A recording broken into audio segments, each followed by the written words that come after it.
to the Stop Over Drinking and Start Living podcast, where high-achieving, goal-oriented rebel women come to learn how to live a vibrant and fulfilling life without requiring alcohol to get through it. No labels, no judgments, no saying you'll never drink again. Just real proven methods to help you stop rebelling against yourself with alcohol so you can drink less and do more. I'm your host, Angela Mascenik. Let's dig in.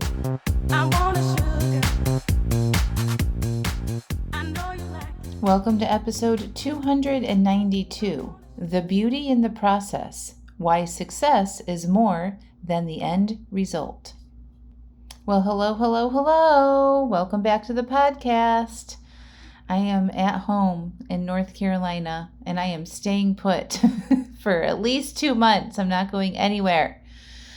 I'm very happy about it. It has been a big summer full of big adventures and big feelings and big events. And I feel like I've been in some of it a portal away from my regular everyday life. And I'm very happy to be home with the kids and Jackie Poo and my husband and my home and my office and my beautiful porches and my woods and my friends and my routines. It's been a wonderful summer, but I am very glad to be home and back in my regular routine. So I did a lot of reflection, specifically in my sober retreat that I led in Seattle just a few weeks ago. We were doing our big 8-mile hike, and I think we had maybe a 3,000 foot elevation gain on this hike. And it was 4 miles up and then 4 miles back down. And it was hard. It wasn't like the hardest hike ever, but, it was challenging. And, some people were a little bit nervous about the hike.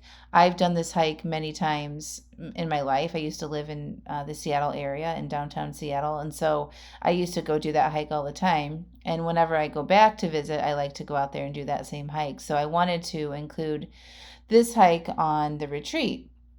And as we were setting off for the day, the weather was very cloudy and misty. It was very cool. It was very magical and misty, very Pacific Northwest. And somebody even mentioned it's like very twilight out here. And I love twilight. More on that in a minute. But as we were hiking up, it was pretty quiet because people were working hard. And I started going down the path of, in my mind, thinking people are going to be disappointed doing all this work and not having a good payoff in the end of the view. Because at the top of the mountain, you look over like basically the valley and the sound and great mountain views and water views and whatnot. But if it's cloudy or you're up in the clouds, in which we were, you can't see much, right? And so I started thinking about the process in which, you're trying something new. And a lot of times people get disappointed if they're just focused on the outcome. So when in relation to stopping over drinking, say you want to go to a party and you don't want to drink.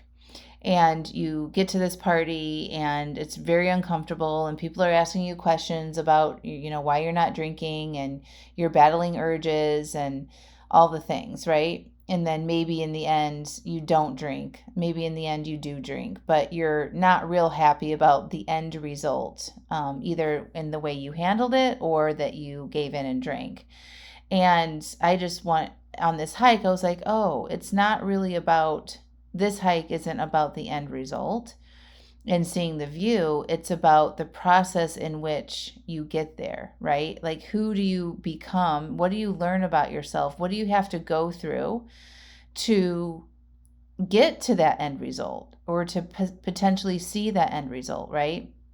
And sometimes the work that we put into something doesn't have an immediate payoff. I think that was the most compelling thing that I thought of on this hike was we can put a lot of work and effort into things. And when you're trying to stop over drinking, sometimes it can feel repetitive and it feels slow going and you're evaluating the same things over and over and over again.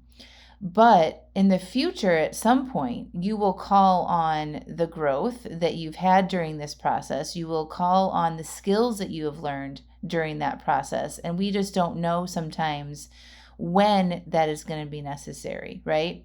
So the process for this hike was hard. And, we took lots of breaks and things and made it as enjoyable as we could. And of course, even though it was foggy at the top, it was amazing. We were eating our lunch in the clouds, which I just think is super cool. Like, how often I say, hey guys, let's go eat some lunch in the clouds. Like, it was really, really cool. And we went all the way to the top and climbed some rocks. And it was amazing. Regardless of the view, it was still really cool to be out there and to have accomplished that together as a group. And I also know that those women will use the skill of persevering through that hike and saying yes to something that felt uncomfortable for a lot of them. A lot of them hadn't hiked that way before, but they were still willing to do it, and they trusted that they were fit enough to do it and that they could do it. But at some point, they will need to call on the discomfort that they felt during that hike for a different situation. So when you expand your discomfort and you put yourself in situations that feel uncomfortable, you get good at putting yourselves in situations that feel uncomfortable. So, it can be transferable. So when you're hiking the mountain and it feels hard and you have to really push through and you have to manage your mind and, take breaks and that kind of stuff, it's very similar to not drinking at a situation that you normally would drink at before. So they will take that skill, it's a transferable skill, right? And they have expanded their discomfort on that hike, and they will know what that feels like. So they're more willing to do harder things in the future, right? So it's not so much about the end result of seeing the view. It's about the process in doing just uncomfortable things, and it helps you grow towards any goal that you have.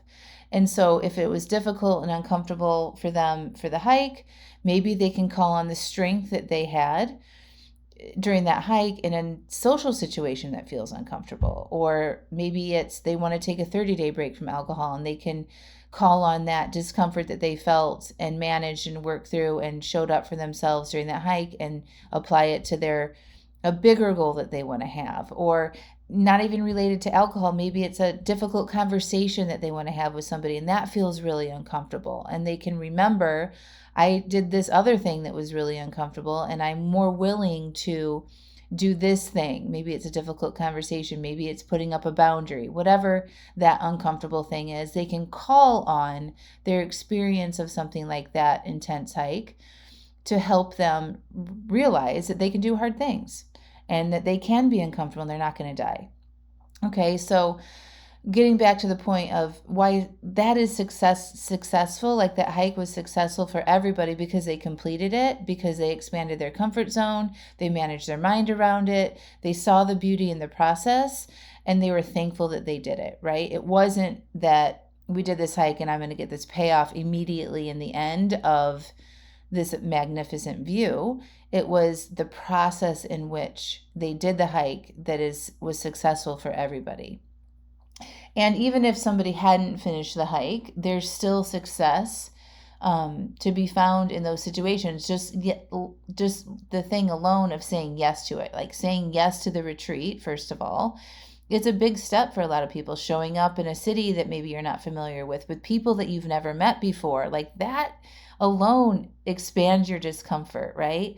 And saying yes to new experiences, saying yes to traveling without drinking, in the airport, and then spending a week with strangers, and not drinking and working through that discomfort, and then going on physically challenging thing and mentally challenging experiences, that's expanding your discomfort. So the whole thing, if you reflect back on it, if you attended a retreat with me or you were on this specific sail retreat, gave you good experiences to expand your discomfort. And that's really what everybody needs to work on when they're trying to change behavior.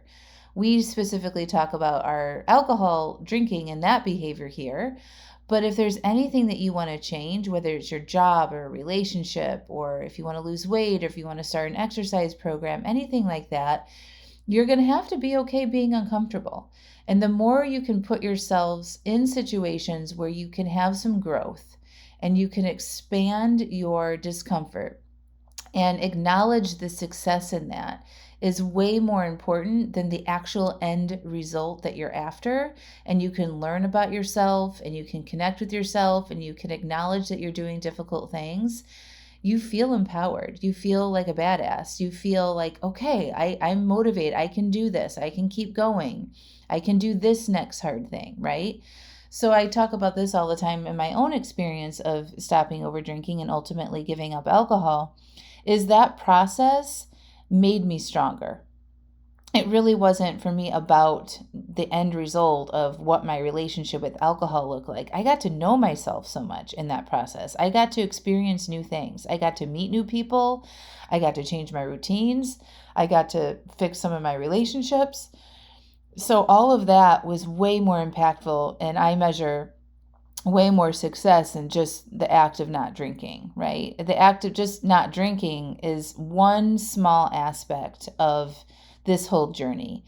And so I think that's really important, no matter what goal you have, to measure success differently than just the end result. I talk about this all the time with my clients, and we have, specific worksheets and paperwork that we have inside of my programs that help you evaluate when you make a drink plan, and then if you don't drink, or if you don't follow your drink plan, to do an evaluation so you can highlight things that are working, which is the success, and highlight things that you could do differently next time, which is exactly what all growth is. It's learning. And then it's applying what you learned to the next situation, and then learning from that, and then applying and shifting, taking different action in the next situation.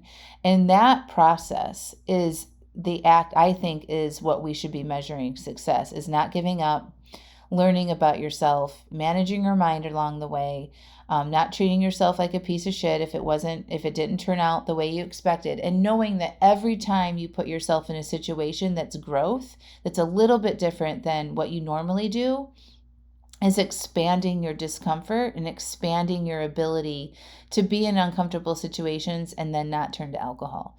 It's really, really important, because remember how we're wired. We're wired, as human beings, to avoid pain, seek pleasure, and save energy.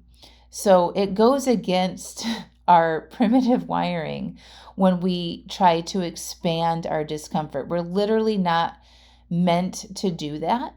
And anybody that you've known who's been successful in any parts of their life are good at being uncomfortable in some situations, or they've had difficult things in their life to have to overcome. And that's why I think learning to overcome an alcohol problem and coming out on the other side of that is some serious badass superpowers. Because the difference in being somebody who stays comfortable and just does, even though it's not comfortable to be an overdrinker, and there's suffering along with that and it doesn't feel good, it's familiar, right? So our brain and our wiring wants to stay with what it knows, even when we know that it's not good for us, okay? And so it'd rather just stay with the discomfort it knows versus the discomfort it doesn't know.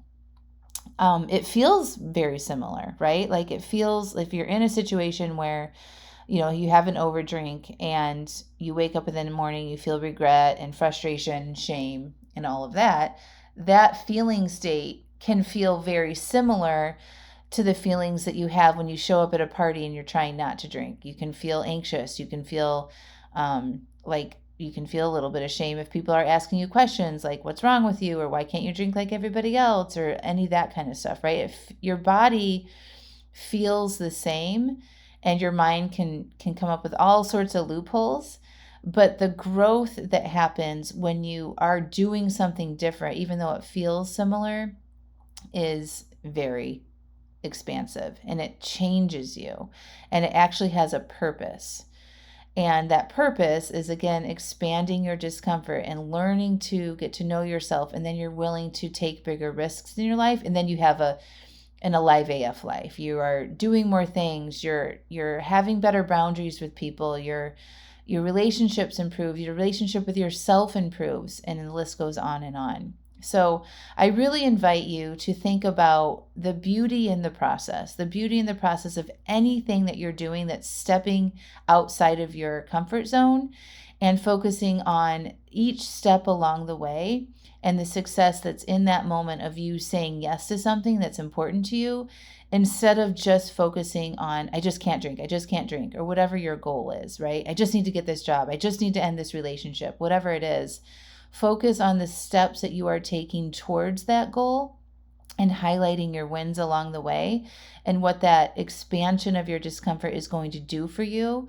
You don't know when you're going to need it. You don't know what the outcome really is. It may not be in that moment that you're doing the thing, right? That success may not happen, just like the hike, right? We didn't get to see the amazing views, but I guarantee that the people on that hike, including myself, will call on the discomfort of it at some point in the future when they're thinking about doing something new, or maybe they're thinking about going on a different trip or a different retreat, or being in a situation where they don't know a lot of people and navigating that. The skill that they gained in saying yes to that discomfort on that hike will serve them for the rest of their life if they keep showing up for themselves. So I hope that helps. Enjoy the process.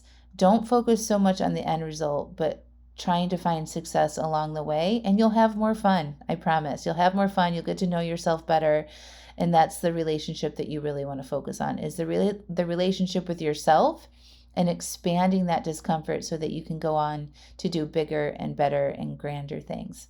All right, my friends, and if you want to really expand your discomfort, I'm inviting you to join me in Cancun for my final retreat of 2024. I have 4 spots left, and I'm going to start pushing this to my larger audience right away. So if you're interested in that, now's your chance to put your deposit down. The coaching for the Cancun retreat starts October 1st. So you get a 3-month coaching container with me and the people who are going to Cancun. So you get 1 private call with me per month. You get Marco Polo access to me for the 3 months. So October, November, and December, which means it's like having me in your pocket. You can message me, you can voice message me, and I get back to you with coaching and support to help you achieve your goals around alcohol. That's super valuable. So you get 1 private call with me a month, so 3 total, Marco Polo access, and then you also get 1 group call with the attendees every month, and you get the retreat at the end. So it's a lot of people use this to change their relationship with alcohol or to get coaching on anything else. Sometimes people come on memory retreats and they're not over drinking anymore. Or maybe they quit alcohol years ago, but they want coaching on other personal goals or relationships and things like that. That is also, you can get coaching on anything you want with me. You don't have to be working on your relationship with alcohol. I love the Cancun retreat so much. This is going to be the 3rd time that I've gone back to this specific place because it is an all-inclusive, adults-only resort. It's a beautiful resort. You get oceanfront king suites with a balcony facing the ocean with a hot tub, and it's just a beautiful resort. Everything is really easily accessible. It's beachfront. There's beautiful pools. We do yoga every morning. We do a spa excursion. We go offsite and do a fun outdoor excursion. There's coaching on site every day. And it really helps you be immersed in a place where a lot of people are drinking around you. It's not a big party scene because it is adults only and it's on the more of the luxury side. So it's not like a big party scene. It is actually pretty chill, but there's alcohol everywhere, and it helps you navigate, doing different things in a place where alcohol is prevalent, just like in our culture, right? Wherever we go, we are faced with alcohol and navigating that.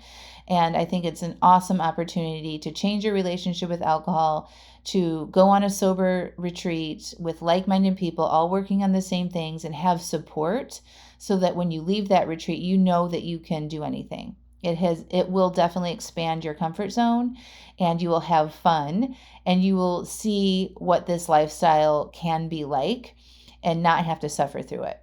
So I'm inviting you to join me. If you want to, check out the link in the show notes. If you have questions, you can email me hello@angelamascenik.com. But we start in October, and you get a 3-month container with me and the group, and then we all come together in December. And those dates, I believe, are December 2nd through December 6th of this year.